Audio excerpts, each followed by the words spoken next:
If you ever have one of those days where you just feel, well, off, you know, maybe it's fatigue, sleep doesn't fix, or some weird change in your body you just can't explain. Mm-hmm. It's almost like your internal system's trying to send a message, but the signal's scrambled or something. Right. Often the answer is buried deep in the body's hidden communication network. Welcome back to the Deep Dive. We take these really complex topics and, well, we try to make them clear, digestible, and honestly, pretty fascinating. Yeah, the goal really is to give you a foundation that gets close to how the top professionals think about this stuff. Exactly, mastery. That's the idea.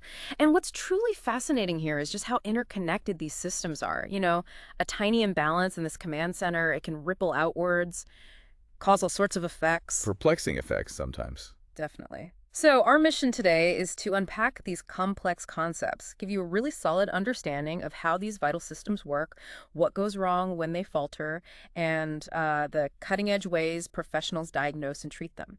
We're not just aiming for understanding. We want you to really master this. Get not just the what, but the why these conditions matter so much. Precisely. Why they matter for overall function, for your well-being. Okay, let's unpack this then. We're talking about the body's secret messaging system, this whole symphony keeping things running. Mm-hmm. In today's deep dive, it's built on some solid ground. Mm-hmm. Clinical guidelines, systematic reviews, detailed pharmacology insights. We're treating all this as our factual base. Okay, so to really get a handle on the endocrine system, master it, we kind of need to start with the basics, right? The building blocks. Right. The glands themselves, how they talk to each other. Exactly. Let's start there. Glands, the body's hormone factories. Mm-hmm. And there are two main types, and getting this distinction down is pretty crucial. We're talking and endocrine. Absolutely. And exocrine glands. Well, think of them like local delivery guys. Local delivery. Okay. Yeah, they secrete things, often enzymes, through ducts, directly to where they need to go. So right nearby. Typically, yes, very close, like salivary glands, right in your mouth. Or sweat glands. Or sweat glands, exactly. Yeah. The action is immediate, direct, very localized. Got it. Local delivery. So endocrine glands, they're different then. More like the postal service you mentioned. Sending messages far and wide. Exactly. No ducts involved. They secrete their messenger's hormones straight into the bloodstream. Okay. And once they're in the blood, they travel everywhere. But, and this is the key bit, they only work if a target cell has the right receptor. Like a specific lock for that hormone's key. Precisely. No match, no message received, no action. It's incredibly specific, even though the delivery is widespread. Wow. So localized versus long distance. And that brings us to how the body communicates overall, right? There's the nervous system, too. That's right. Two very different but complementary systems. The nervous system is like a wired network. Think electrical circuits. Fast. Super fast, uses neurotransmitters across tiny gaps. Rapid onset, short duration, quick responses, like an instant text message. Okay. Instant text versus like a broadcast letter for the endocrine system. That's a great analogy. The endocrine system is wireless. Hormones in the blood. Takes longer to get there. The effects are delayed. But they last longer. Exactly. Prolonged duration. This allows for sustained body-wide control, growth, metabolism, reproduction, things that need long-term regulation. Which explains why you need both systems. Instant action from the nervous system, like pulling your hand off a hot stove. Right. And then this slower, broader regulation from the endocrine system. Precisely. Different jobs, different tools. And this leads right into how hormones work at the cell level. That lock and key idea again? It has to be a perfect match. Perfect match. Hormone binds to its specific receptor on or inside the target cell. Wrong key, wrong lock. Nothing happens. That specificity is everything. Keeps hormones from just affecting every cell they bump into. Exactly. It's targeted delivery, even with broad distribution. And there are even variations within that lock and key model, depending on the hormone type. Yes. Take protein hormones. They're usually bigger molecules, can't just slip through the cell membrane. So they bind on the outside. Right. Receptors on the cell surface. Binding triggers a cascade inside, often using a second messenger. Like ringing a doorbell. The messenger stays outside, but the message gets relayed inside. Good way to put it. Steroid hormones, though, they're different. They're lipid-soluble. Fat-soluble, so they can pass through the cell membrane. They can often slide right through. They bind to receptors inside the cell, maybe in the cytoplasm, maybe even in the nucleus. And that lets them directly influence genes. Often, yes. Affecting protein synthesis. That's why their effects can be so long-lasting. Understanding this different surface versus internal receptors is really important for pharmacology. Okay, makes sense. So let's do that top-down view now. Key glands, starting at the very top, the big boss, Yeah. the hypothalamus. Right. Tiny part of the brain, but hugely important. It's the link between the nervous system and the endocrine system. The master regulator. Absolutely. It produces these releasing and inhibiting hormones. Mostly peptides, except for dopamine, which is unique. These are the commands it sends down to the pituitary gland. And the pituitary gland, the master gland itself. Mhm. Small but mighty. Very small, about 0.6 grams, sits in that bony structure, the sella turcica, right at the base of the brain, near the optic chiasm, which is important. Way near the optic chiasm. Because if a pituitary tumor grows, it can press on those optic nerves and affect vision. That location is key. Ah, okay. And its connection to the hypothalamus is vital. Critical. There's a stalk with nerve fibers and this special portal venous system, like a dedicated highway carrying hypothalamic hormones directly to the anterior pituitary. Fast, precise control. Anterior pituitary. That's one part. It has two lobes, right? Correct. The anterior pituitary, or adenohypophysis, made of glandular cells, they make and secrete hormones into the blood. It's a real hormone factory. Let's list some of those heavy hitters. What does it produce? Okay, first, growth hormone, GH, or somatotropin, targets most tissues: liver, bone, muscle, kidney. For growth, obviously, but other things too. Yes, affects metabolism, lipids, carbs, helps build lean body mass, bone density. Its effects are mostly carried out by another hormone, IGFI, insulin-like growth factor 1. Okay, GH. What else? Thyroid-stimulating hormone, TSH, pretty clear from the name, targets the thyroid gland, tells it to make its hormones T4 and T3. Which control metabolism. Right. Then adrenocorticotropic hormone, ACTH. This targets the adrenal cortex, the outer part of the adrenal glands. To release cortisol, the stress hormone. Exactly. Cortisol, but also other related hormones involved in stress, metabolism, fluid balance. Got it. What about reproductive hormones? Two key ones here. The gonadotropins. Follicle-stimulating hormone, FSH. In women, acts on ovaries, helps follicles develop, stimulates estrogen. In men, targets tests for sperm production. And the other one? Luteinizing hormone, LH, also acts on ovaries and tests. In women, triggers ovulation, stimulates progesterone. In men, crucial for testosterone production. Okay, FSH and LH. Anything else from the anterior pituitary? One more big one, prolactin, PRL. Its main target is the mammary gland for milk production. And as we hinted, its regulation is unique, mostly inhibitory. We'll definitely circle back to that. Okay, so that's the anterior pituitary. What about the posterior pituitary? The neurohypophysis. Very different structure. It doesn't make hormones. It's more like a storage and release site for hormones made in the hypothalamus. Ah, so the hormone factory is still the hypothalamus for these ones. Yes. Neurons from the hypothalamus extend down into the posterior pituitary. They make the hormones, transport them down, and release them directly into the blood there. And what hormones are released from the posterior pituitary? Two main ones. Oxytocin targets the uterus for contractions during labor, and the mammary glands for milk letdown, also involved in bonding. And the other? Antidiuretic hormone, ADH, also known as vasopressin, crucial for water balance. Targets the kidneys, tells them to reabsorb more water, keeps you from getting dehydrated. Essential for understanding diabetes insipidus later on. Okay, hypothalamus, pituitary. Yeah. Moving down the body, the thyroid gland in the neck. Right. Its main hormones, thyroxine, T4, and triiodothyronine, T3, they target almost every cell. They set your basal metabolic rate, how fast you burn energy. Affects everything, heart rate, temperature. Everything. The thyroid also makes calcitonin, which helps lower blood calcium, mostly by acting on bone. And right near the thyroid, or on it, are the parathyroid glands, tiny things. Usually 4 of them. They secrete parathyroid hormone, or PTH. PTH does the opposite of calcitonin. It increases blood calcium. Oh. Acts on bone to release calcium, tells the kidneys to reabsorb more calcium, and helps the gut absorb more calcium from food. So calcitonin lowers calcium, PTH raises it. A balancing act. A perfect example of a feedback loop. High calcium inhibits calcitonin, low calcium stimulates PTH. It's this precise ballet, keeping calcium levels just right, absolutely vital. Okay, this is fascinating. Now, the pancreas, you said it's a hybrid, exocrine and endocrine. That's right. Exocrine part makes digestive enzymes for the gut, but the endocrine part, these clusters called the islets of Langerhans, they're critical for blood sugar. This is where insulin comes in. Exactly. Inside the islets, you have different cells. Beta cells make insulin. Insulin lowers blood glucose by helping cells take it up from the blood. And the other cells? Alpha cells make glucagon. Glucagon does the opposite. It targets the liver, tells it to release stored glucose, raising blood sugar. So insulin lowers sugar, glucagon raises it, like the body's blood sugar thermostat. Precisely. Another beautiful example of negative feedback, keeping blood sugar in that narrow, healthy range, crucial for a metabolic homeostasis. Amazing. And lastly, the adrenal glands.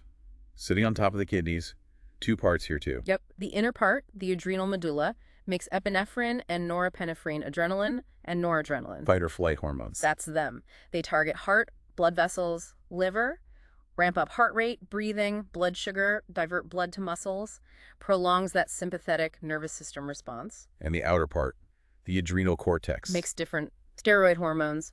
Aldosterone acts on the kidneys, helps retain sodium and water, which affects blood pressure. And cortisol. We mentioned that with ACTH, the stress hormone. Right. Targets most tissues, increases blood glucose, affects fat and protein metabolism, and importantly, reduces inflammation. Really wide-ranging effects. Wow.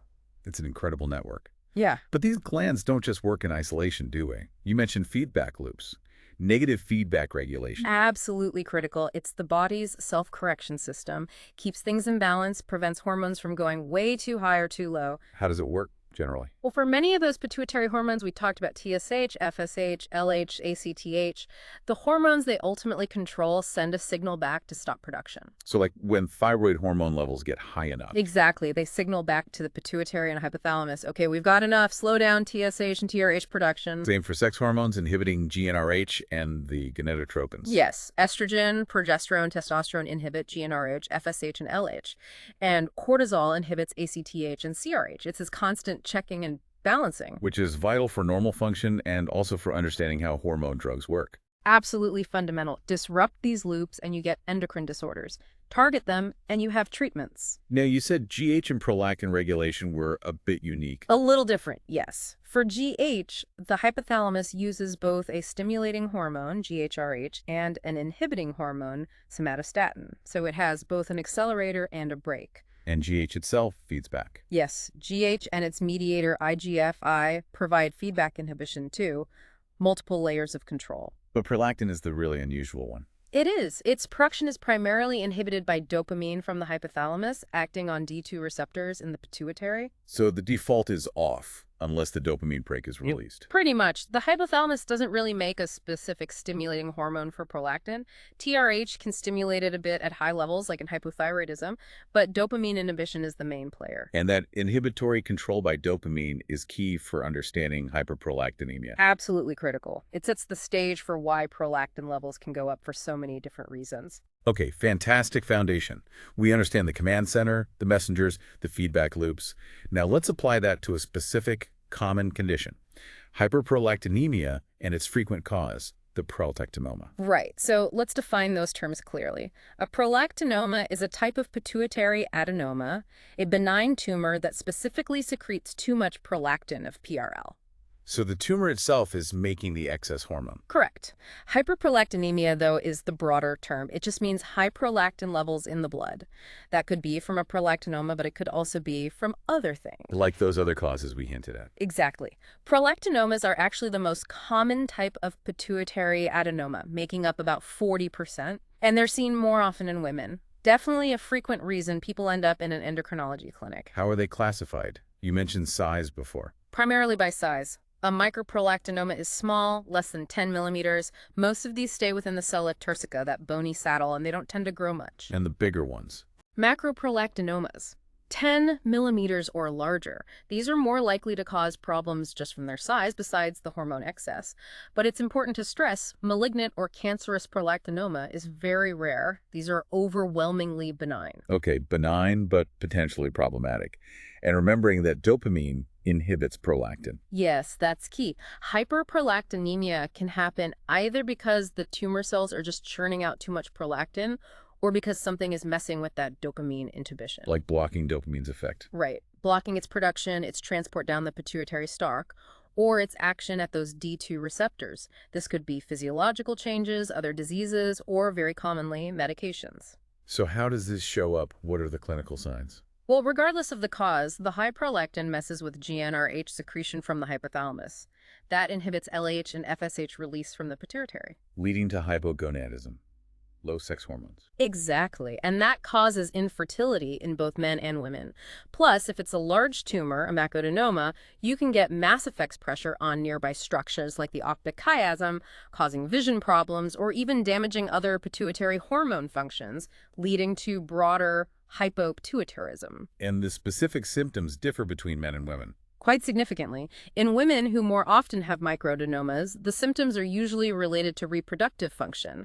Things like irregular or absent periods, oligoamenorrhea, galactorrhea, which is milk discharge from the breasts when not pregnant or nursing, and infertility.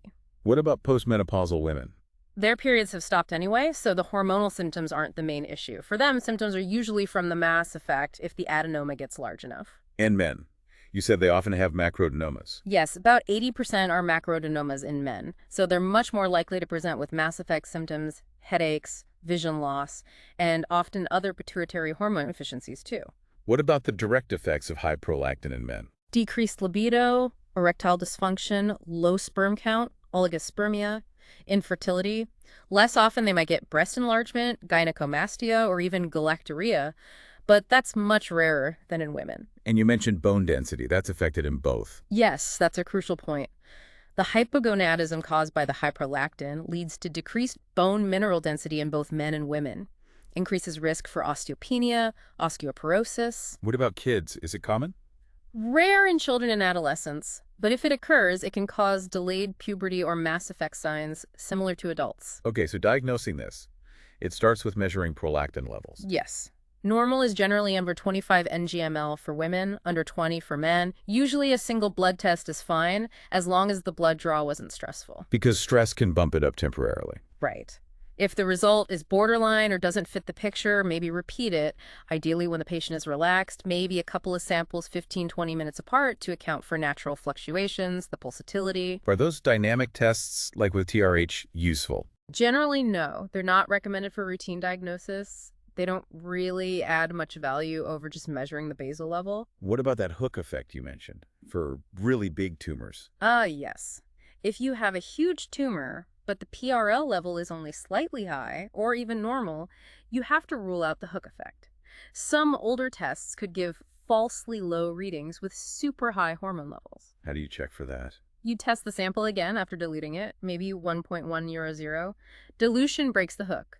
It's less common with modern assays, but still important to consider in the right context. And you also have to consider if the tumor isn't actually secreting prolactin at all. Right, could be a non-functioning tumor causing problems by pressing on the stalk. Exactly. Which brings us to the causes of hyperlactin. It's a really wide range. Let's start with physiological causes.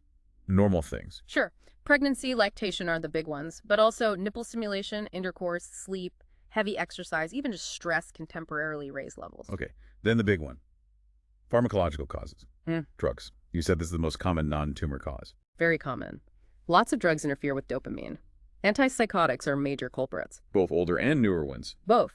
Older ones like phenothiazines, haloperidol high rates, 33-87%. Newer ones vary, but some like amisulpride and risperidone cause it very frequently, close to 100% for amisulpride, 72-100% for risperidone, paliperidone too. Others like olanzapine, quetiapine are lower, and aripiprazole might even lower it sometimes. Wow. What else besides antipsychotics? Some antidepressants, tricyclics, MAOIs, SSRIs, certain antihypertensives like verapamil, methyl-dopa, H2 antihistamines for stomach acid, oral contraceptives with estrogen, anesthetics, anticonvulsants, opiates, cocaine, morphine, heroin, benzodiazepines. It's a huge list. And drugs that directly block dopamine, often used for nausea or gut motility, metoclopramide, domperidone, sulpiride, even things affecting serotonin or norepinephrine. A thorough drug history is absolutely essential. Makes sense. What about conditions affecting the hypothalamus or pituitary itself? Right. Damage to those dopamine neurons, compression or tumors co-secreting hormones. Things like craniopharyngiomas, germinomas, meningiomas, metastases from elsewhere, Rathke cysts, granulomas, infiltrative diseases. Trauma, surgery. Yes, stalk section from trauma, previous surgery, or radiotherapy. Inflammatory conditions like hypophysitis. Acromegaly sometimes involves PRL co-secretion. And other general medical conditions. Chronic kidney or liver failure can raise PRL because it's not cleared properly. Primary hypothyroidism, underactive thyroid, often causes mild elevation, which fixes itself with thyroid treatment. PCOS too, polycystic ovary syndrome. Yes, up to 30% of women with PCOS might have mildly elevated PRL. Even things like chest wall trauma or shingles can sometimes cause it through nerve pathways. And sometimes, after all that, we still don't find a cause that's idiopathic hyperprolactinemia. Some of those might turn out to be tiny microdenomas later. Some just resolve on their own. And one more cause, macroprolactinemia. That's different, right? Not truly high active prolactin. Exactly. It's when prolactin molecules clump together, maybe binding to antibodies or forming dimers. The lab test reads high, but these bigger molecules are less biologically active. So the patient usually doesn't have symptoms. Often asymptomatic. It's important to test for this, usually with a polyethylene glycol precipitation test, especially in asymptomatic patients, to avoid unnecessary treatment. But it can sometimes exist alongside a real tumor. Do the actual prolactin levels give clues to the cause? They can, but there's overlap. Levels between 25-100 ng/ml could be drugs, macroprolactinemia, or a microprolactinoma. Levels under 100-150 often suggest stalk compression or hypothalamic issues. Dopamine is partially blocked, but not completely gone. And really high levels, over 250. Strongly suggests a prolactinoma, usually a macro one, actively pumping out hormone. But caution is needed. Some drugs like risperidone or metoclopramide can push levels over 200. So it's highly suggestive, but not 100% definitive without imaging. So the differential diagnosis is key. Step 1, thorough history and physical. Absolutely, especially that drug history. That gives you the first clues. Then basic labs. Liver, kidney, thyroid function tests for everyone, pregnancy tests for women of childbearing age.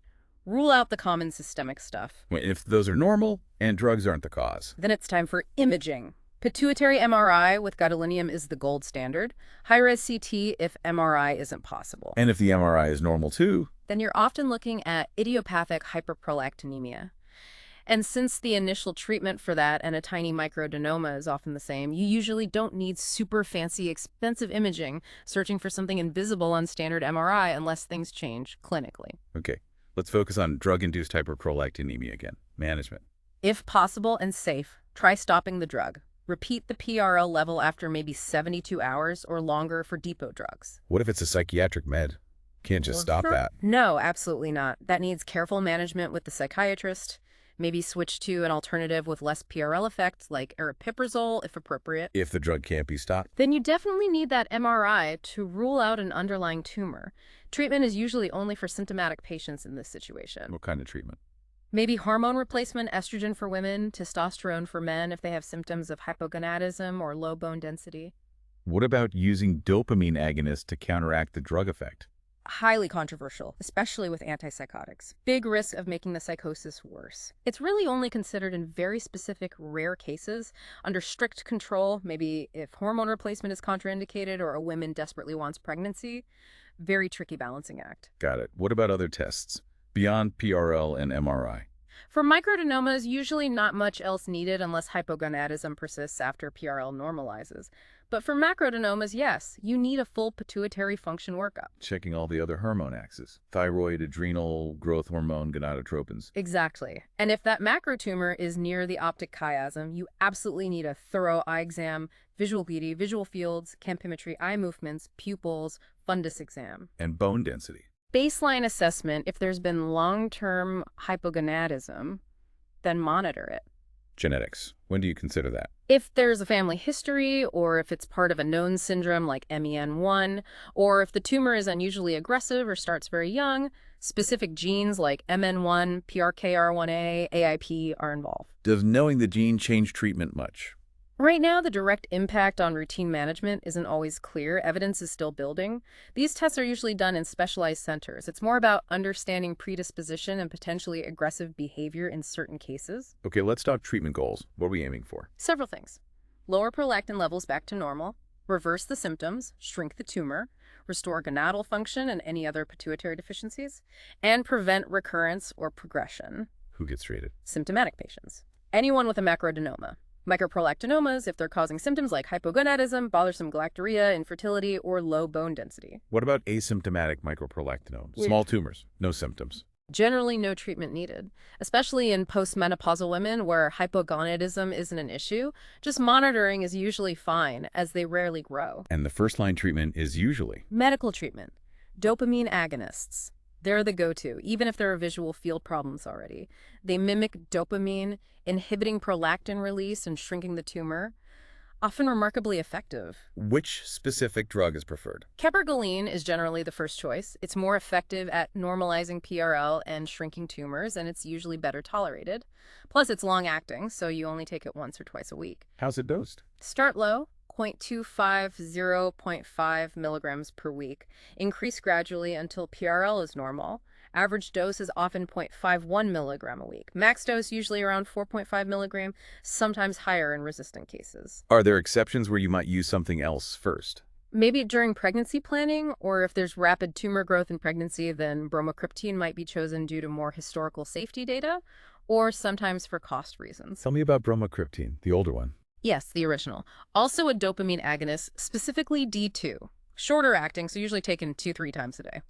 Dosing starts low, 0.62 DAOs, 1.25 milligram a day, increases gradually. Usual range, 2.5, 7.5 milligram a day, but some need much more. And it's the preferred one in pregnancy. Historically, yes, because we have decades of experience with it showing it's safe, but it's generally less well-tolerated than cabergoline, more nausea, dizziness. Any other dopamine agonists used? Quinaglide, it's non-ergot, taken once daily. Can be effective in about half of patients who don't respond to bromocriptine. Lizuride is similar, taken twice daily. Pergolide is off the market in the U.S. due to heart valve issues, so definitely not recommended. What are the common side effects of these drugs? You mentioned nausea, dizziness. Yes, especially at the start. That's why you increase the dose slowly. Gastrointestinal issues are most common. Nausea, vomiting, constipation, reflux. Neurological, headache, dizziness, sometimes confusion or movement issues. Cardiovascular, postural hypotension, feeling faint when standing up, sometimes finger vasospasm. Dry mouth, muscle cramps are possible, rarely psychosis or mania. And a very rare serious risk with large tumors shrinking rapidly is a CSF leak. So careful monitoring is essential. How is treatment monitored? It's tailored. More frequent for aggressive macrodenomas, less for stable microdenomas. Check PRL levels about a month after starting, then regularly to adjust the dose. For macrodenomas, get an MRI after 3 months to see shrinkage, then maybe annually. MRI for microdenomas too. Not routinely, unless PRL goes up or new symptoms appear. Visual fields checked at baseline for macros near the chiasm, then based on clinical course. Bone density if needed. Pituitary function checked in macros, and in micros if gonadal function doesn't recover when PRL normalizes. What if the treatment just doesn't work? Refractory prolactinoma. Defined as failing to normalize PRL and failing to shrink the tumor by at least 50% on the maximum tolerated dose. What do you do then? First, make sure you really are at the max tolerated dose. If on bromocriptine, switch to cabergoline. Could try quinaglide.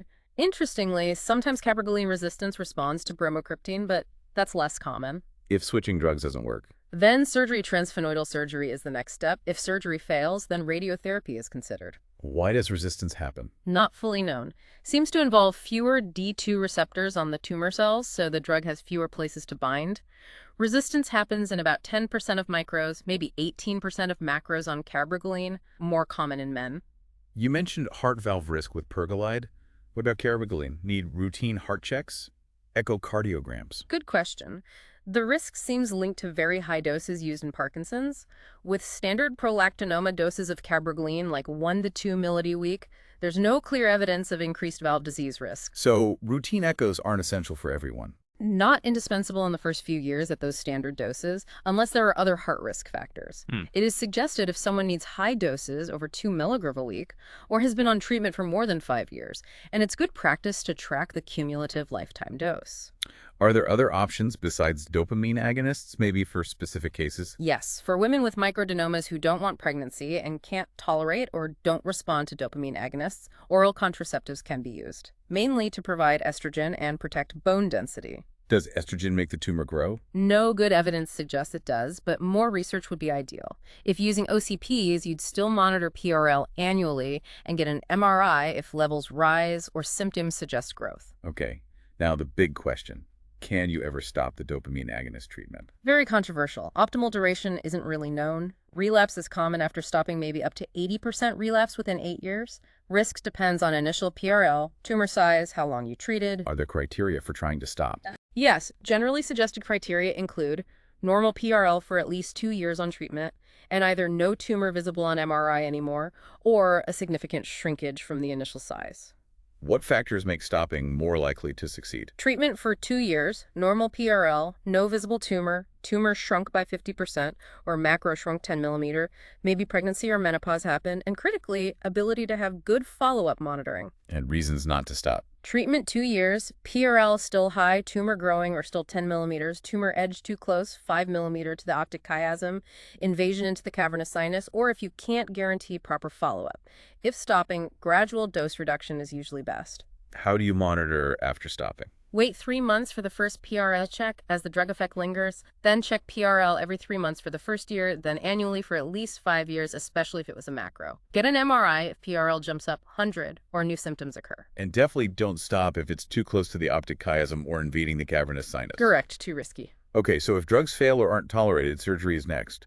When exactly is it indicated? For a minority, really. Indications include clear drug failure, no PRL drop, no macro shrinkage, microadenoma not responding with persistent symptoms, tumor growing despite optimal drug therapy, pituitary apoplexy, bleeding in the tumor, intolerance to oral meds, refractory microadenoma in a woman wanting pregnancy, persistent chiasm compression despite drugs, cystic prolactinoma is not responding, CSF leak after starting drugs, or macroadenomas in psychiatric patients where drugs are contraindicated. And the technique is usually transphenoidal, through the nose. Yes, that's the standard approach. How successful is surgery? Cure rates are pretty good for microadenomas, maybe 75–90%. Much lower and more variable for macroadenomas, 18–80%. Depends heavily on surgeon experience, tumor size, and how high the PRL was before surgery. Higher PRL often means lower cure rate. Does being on dopamine agonists before surgery affect the outcome? Some debate there. Some studies suggest it might induce fibrosis, scar tissue, making the tumor harder to remove completely. It's a consideration. Is the surgery safe? Generally very safe with experienced surgeons. Mortality is very low, around 0.2%. Complications are few. Best outcomes are at high-volume centers doing 25 pituitary surgeries a year. How do you know if surgery worked? Check PRL the morning after. If it's low, 20 ONGL, and they were off dopamine agonists for 4 weeks beforehand, that suggests remission. If they took DAs right up to surgery, wait 3 months to check PRL. Does the tumor come back after surgery? Uncommon for micros. But recurrence is high for macros, over 80%, usually within 3 years. Needs careful monitoring every 3 months, first year, then annually for 5+ years. And if surgery doesn't work or isn't an option, radiotherapy, last resort. Often considered a last resort due to side effects and often slow, incomplete response. Conventional radiation only normalizes PRL in about a third of patients and can cause hypopituitarism, second tumors, brain injury, optic nerve damage. What about stereotactic radiation, more targeted? It delivers radiation more precisely, but it's not definitively proven to be better overall in reducing side effects or working faster for prolactinoma specifically. Big contraindications are tumors too close, 5 millimeter to the optic chiasm for single-dose radiotherapy. Okay. How does management change in specific life stages? Reproductive age women. Need contraception when starting dopamine agonists, as fertility can return quickly. If a woman with a microadenoma doesn't want pregnancy and can't use DAs, OCPs can manage hypogonadism symptoms and protect bones. Men. Dopamine agonists usually work well, improving sperm quality, restoring function, shrinking tumors. What about planning pregnancy? Goal is normal PRL and tumor size 10 millimeter before conceiving. Surgery is an option if drugs don't work or aren't tolerated. May need fertility treatments like clomiphene if ovulation doesn't resume. Usually switch from cabergoline to bromocriptine before trying to conceive due to more pregnancy safety data with bromocriptine. And during pregnancy itself. Usually stop bromocriptine once pregnancy is confirmed. Don't measure PRL routinely. It normally skyrockets anyway. The pituitary itself enlarges normally. What's the risk of the tumor growing during pregnancy? Low for microadenomas, 2 to 5%. Higher for untreated macroadenomas, up to 31%. Risk is lower if the macro was previously treated with surgery or radiation. How do you monitor? Clinically, each trimester for micros. Visual fields every 3 months for macros, more often if it was growing upwards before pregnancy. If symptoms occur, get an eye exam and MRI without contrast. What if the tumor does grow symptomatically? Restart bromocriptine, it's considered safe for the fetus. Cabergoline likely safe too, but less data. If vision worsens despite drugs, consider surgery or inducing labor near term. Postpartum and lactation. Can women breastfeed? With microdenomas, yes. Stop the dopamine agonist. Breastfeeding is fine. No evidence it makes micros grow. With macrodenomas, usually advised against breastfeeding due to higher growth risk, but can be considered case by case if desired and tumor was stable. When do you check PRL again? About 6 weeks postpartum, when levels should return to baseline. Remission is possible, but mostly just reported in microdenomas. Children and adolescents. Prolactinoma is the most common pituitary tumor in this age group. Generally, all diagnosed cases are treated, even if asymptomatic. Dopamine agonists are first line, radiation only for very aggressive cases. Menopause. Macro management is similar. Microadenoma often don't need treatment, some might resolve. If stopping drugs, monitor for 5+ years. What about malignant prolactinoma? Rare but aggressive. Very rare. Suspected if there's no drug response, rapid growth, or recurrence. Diagnosis requires proof of spread to other parts of the CNS or distant metastasis. Pathology can show aggressive features, high Ki67, P53 positive invasion, but isn't diagnostic of malignancy alone. Prognosis, treatment. Poor prognosis, often 1-year survival after metastasis. Standard treatments often fail. Temozolomide, a chemotherapy drug, shows promise for resistant carcinomas and aggressive benign tumors, suggested when surgery radiation fail. And the future. Histological studies, new technologies. Yeah. Predicting aggression. Yes. Moving beyond basic pathology, looking at markers like Ki67, 3%, P53 positivity, 3%. Researching cell cycle markers, adhesion molecules, angiogenesis factors, VEGF, FGF. Anything that predicts treatment response. NGMT expression seems to predict response to temozolomide, which is huge for guiding therapy. Studying dopamine and estrogen receptor expression in tumors might also help tailor treatment. This is where specialized labs and collaborative research come in, pushing towards personalized medicine. Okay, that was an incredibly deep dive into prolactin. Let's shift gears now to another condition involving that hypothalamus pituitary axis. Yeah. Diabetes insipidus, or DI. Sounds like diabetes, but it's totally different, right? Completely different. Good to emphasize that. Diabetes insipidus isn't about blood sugar. The name literally means tasteless passing through. It's all about water balance. So what is it exactly? It's a rare disorder where you have massive urine output polyuria, often more than 3 liters a day, intense thirst polydipsia, often craving ice water, and the urine is very dilute hyposthenuria. And there are 2 main types, depending on where the problem is. Correct. Central DI is a problem in the brain, not enough secretion of vasopressin, or ADH, from the pituitary. Nephrogenic DI, or NDI, the problems in the kidneys, they don't respond to ADH even if it's there. What happens if it's not managed? Severe dehydration and high sodium levels, hypernatremia. Especially dangerous if someone can't drink enough to keep up infants, elderly, unconscious patients. Identifying the cause and treating early is critical to avoid serious complications. Let's look at the causes.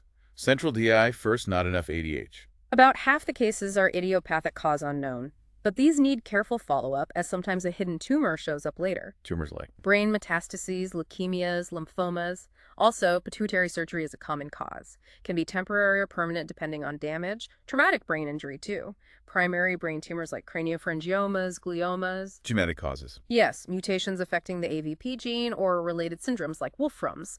And that unique form, gestational DI during pregnancy, caused by a placental enzyme breaking down ADH too fast, usually resolves after delivery. What else can cause central DI? Infections like meningitis, granulomas like sarcoidosis, inflammatory diseases like lupus, vascular problems like aneurysms or Sheehan syndrome, even rare toxins. Lots of things can disrupt that central control. Okay, now nephrogenic DI kidneys don't respond. Causes. Genetic forms exist, often X-linked. Metabolic problems are big culprits. Severe high calcium hypercalcemia or severe low potassium hypokalemia can make kidneys resistant to ADH, usually reversible if you fix the electrolyte imbalance. And drugs. You mentioned lithium before. Lithium is a major cause. damages kidney cells, reduces those crucial aquaporin and water channels, other drugs too.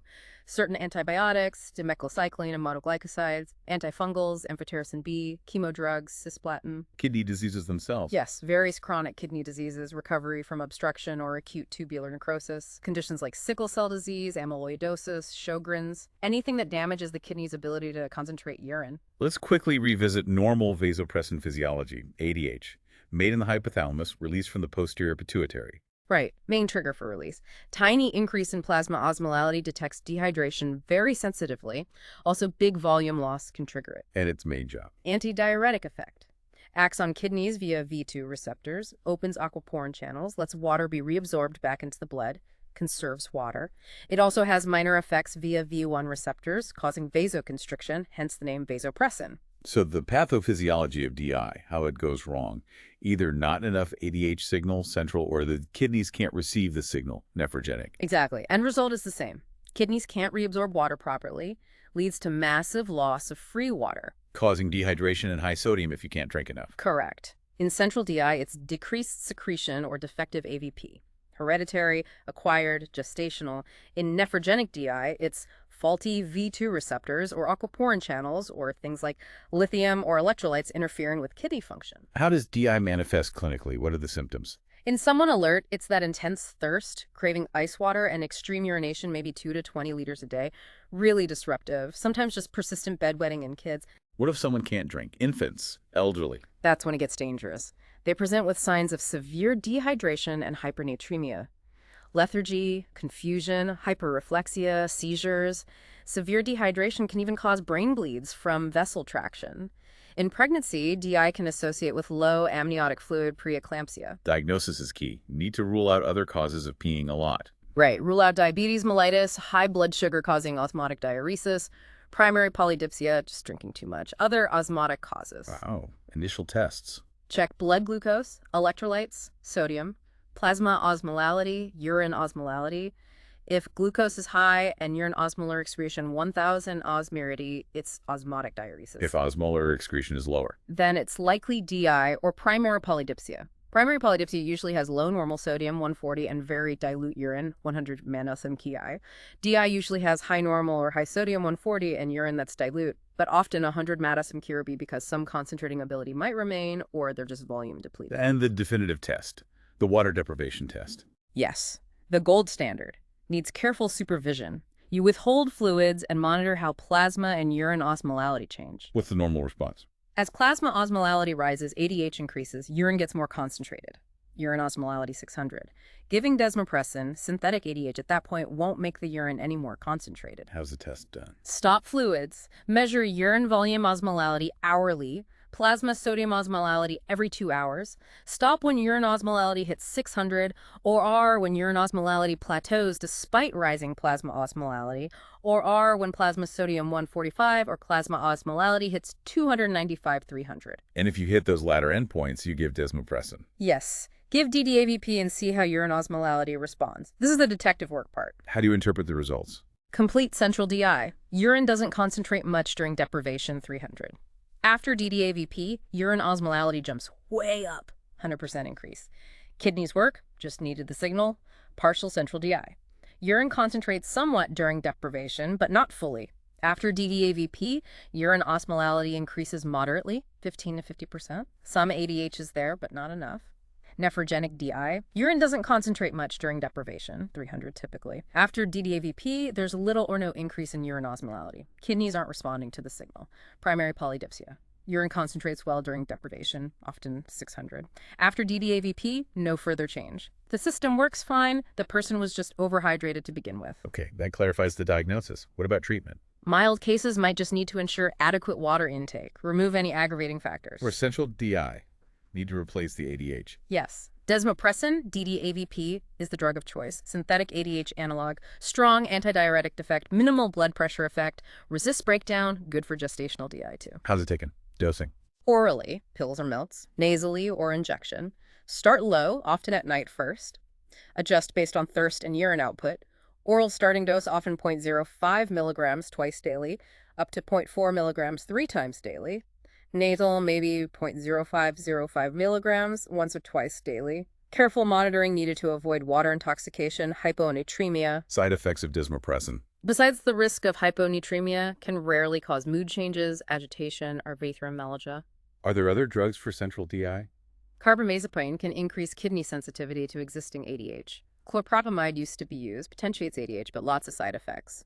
Indapamide, a diuretic, might be an alternative for mild cases. And nephrogenic DI treatment. Kidneys don't respond. Correct. Sodium water deficits acutely. Chronic management. Treat the underlying cause if possible. For lithium-induced NDI, ensure high water intake. If needed, amiloride can help by blocking lithium entry into kidney cells. Other options for NDI. Thiazide diuretics paradoxically help cause mild volume depletion, increases proximal water reabsorption, reduces distal water delivery.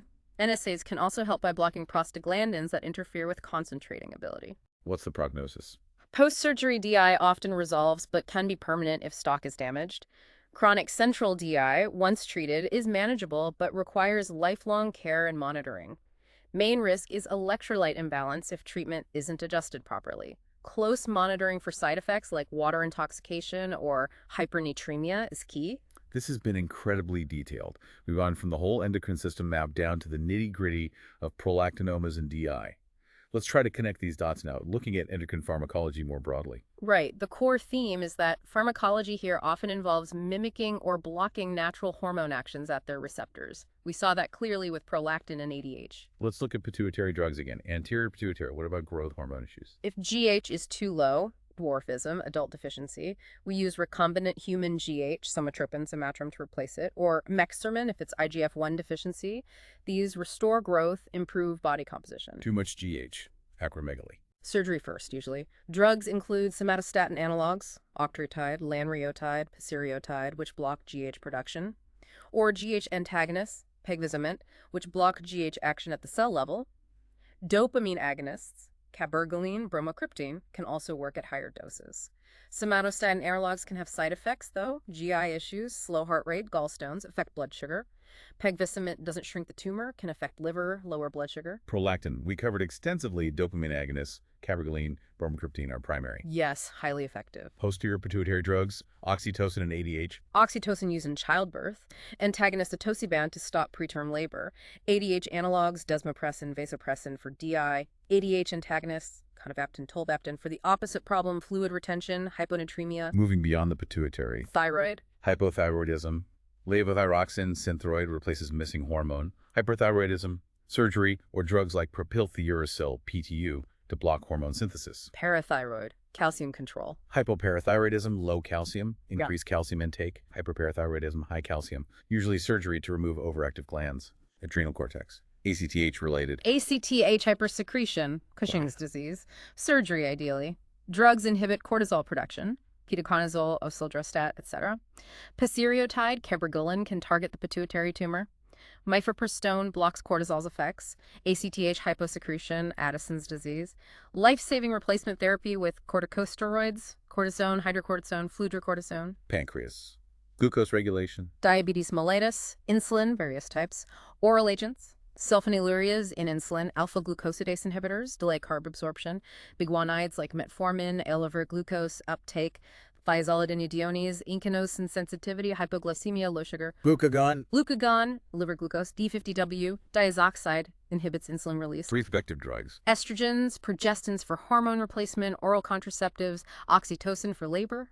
Looking back at challenges and advances, that need for precision really stands out, doesn't it? Absolutely. Gradual dose changes for dopamine agonist, careful water balance monitoring in DI. It's all about hitting that sweet spot, avoiding over or under treatment because the system is so sensitive. And we've seen real evolution in the drugs themselves. Definitely. Moving to more targeted analogs with fewer side effects, like desmopressin versus vasopressin, or cabergoline offering better tolerability and dosing than bromocriptine for many. Plus the research into genetics, molecular markers, Ki-67, MGMT, pushing towards personalized medicine. Exactly. Trying to predict which tumors will be aggressive, which patients will respond best to specific therapies like temozolomide based on markers like MGMT. That's the cutting edge. So for our listeners aiming to master endocrine knowledge, that fundamental physiology is key, isn't it? It's everything. You can't understand the pathology or the pharmacology without grasping how the system should work, the glands, the hormones, the receptors, the feedback loops. And the level of detail we discussed. This is what professionals navigate daily. Yes, it's complex, requires continuous learning, careful diagnosis, precise treatment. It's amazing how these tiny signals orchestrate so much. It really is. The body is this symphony of interconnected systems. Which brings up a final thought, maybe. We've seen incredible specificity hormones fitting receptors like keys and locks. Given that, how might future therapies evolve? Could we get even more targeted? Minimizing side effects even further, maybe going beyond mimicking or blocking towards actually correcting things at a genetic level. Exactly. What possibilities does that deep understanding open up? It's something to think about. A fascinating question for the future. We've barely scratched the surface, really, of how amazing and resilient our bodies are. We hope this deep dive gave you not just information, but a real appreciation for that constant, complex regulation happening inside you right now. Thank you for joining us on another deep dive.